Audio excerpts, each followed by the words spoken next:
Hey everyone, welcome to Reverse Homesteading. Today I'm going to move my little DIY greenhouse and put it further along the fence. I need to do some Daphne cuttings and straighten up my Espalier framework. So where I'm going to put my little greenhouse is about there, and the cherry tree here goes to around about there eventually, and the citrus that I'm going to put here will go to about here. So yeah, I think the little greenhouse will fit in that little section there. Alrighty, so I saw this problem coming and then forgot to fix it before it became a problem. You can see the top of this Espalier is not level, and I'm trying really hard not to be OCD about it, but I keep looking at them when I'm doing the dishes in the kitchen thinking, oh, I should have done that before it became a problem. But here we go, we'll fix it today.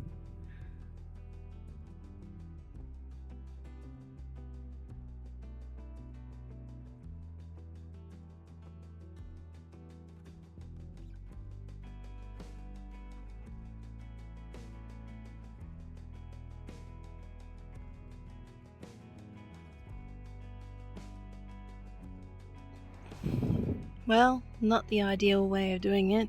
I should have really undone all of the ties on the plant, but I didn't. So a bit easier to watch from the window now. Rubber mallet is a really good thing to have because you don't damage the top of the stake while you're hammering things down. Also a good thing to do on a morning after a weekend of rain. So that one's a lot more even now. As is my Granny Smith. I broke a couple of buds off my apricot, but that's because I wasn't taking the ties off and putting them on again. But a couple of buds is not the end of the world. And my pink lady apple. So not all of the stakes are absolutely straight, but they're a bit easier to look at from the kitchen window now. So job done. So I've got a pot with some reused potting mix in the base of it. As you can see, it's not quite full enough, so we've got some seed raising or cutting mix and other things that have either been put in the garden or didn't work very well. It's quite okay to reuse this unless the plant was diseased or something like that, because cuttings they're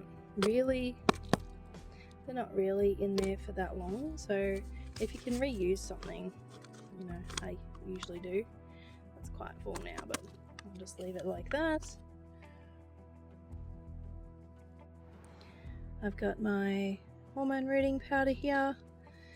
As I said the other day when I pulled it out, it's good to have it in a container so that you don't, look, there's already dirt on my fingers, so you don't get dirt in it and hence germs and fungi, the bad kind of fungus, all that sort of stuff that you don't want on your new little cuttings that are trying to grow.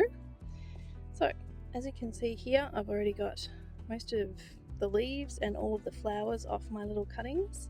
So the big ones are white and the little one, there's only one actually, is my purple Daphne. So I don't think I'll need a tag for these. I'm pretty sure I'll remember, but I don't have a tag with me just yet. I think we'll be fine. So as you can see, I've already cut these. This is pretty small for a cutting. It wasn't given to me as a cutting. I've just been enjoying the scent inside. Oh my goodness, it's been amazing. So I've just taken these off today. I've had these in water for about a week, so they're quite hydrated. You don't have to have them in water for a week or any amount of time before you do this, because it's probably good to get them as fresh as you can. So instead of dipping them in the mix, I'm just going to save some by putting the mix on my finger and then dabbing it on each root node. You only need to have it on the root node. Looks like there's only two there, but I'll do that one just in case.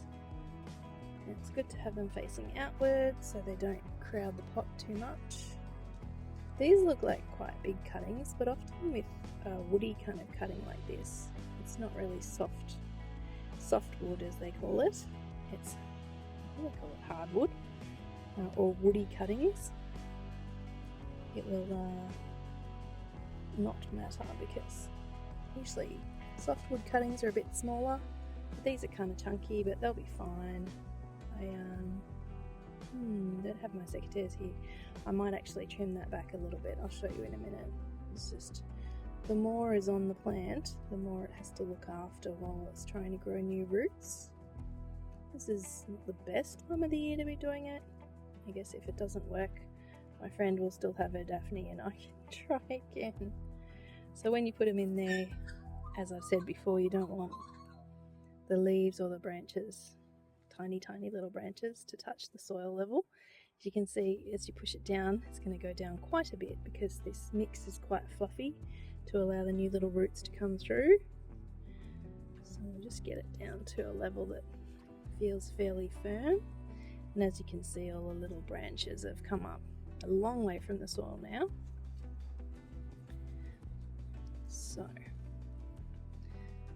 just grab my secateurs. They're not actually my secateurs, they're hubby's. But that's okay, I'm sure he won't mind if I use them for just a little bit. So as you can see, this one particularly has quite a lot of branches on there.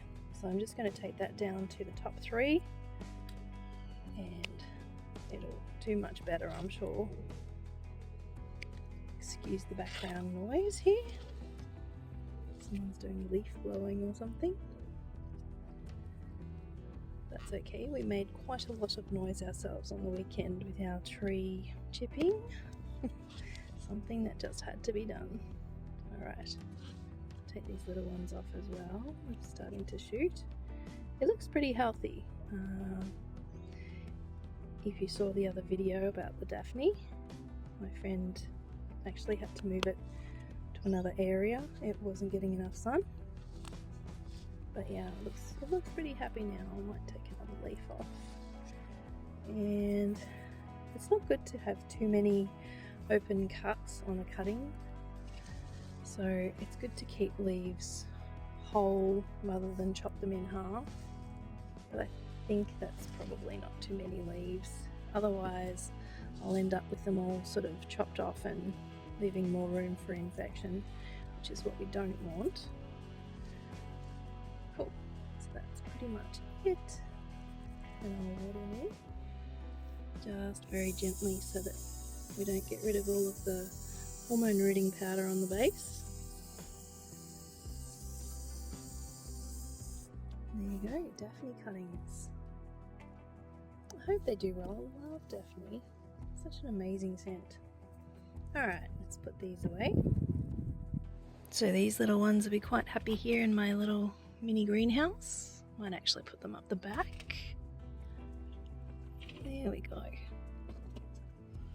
Alrighty, in their new little home for now. I have also put the peas up the back because they shouldn't be watered again until they sprout. I'll have to keep an eye on the mandarin cuttings on the edge here in the same punnets. Over there. Because yeah, they will need water. Probably in hindsight I should have given them their own pot.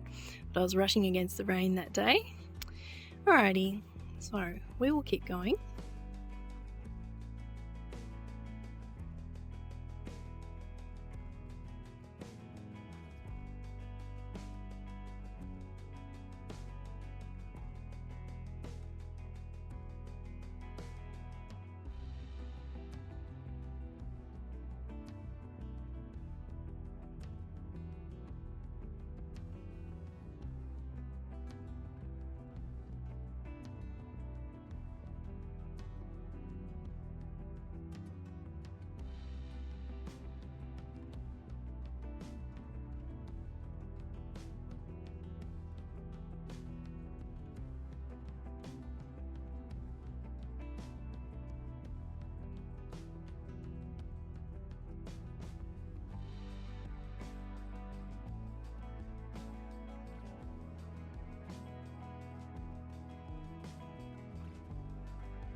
Well, the rain stopped for now, but that's a few jobs done, a few less to do before spring and summer. Some potatoes planted.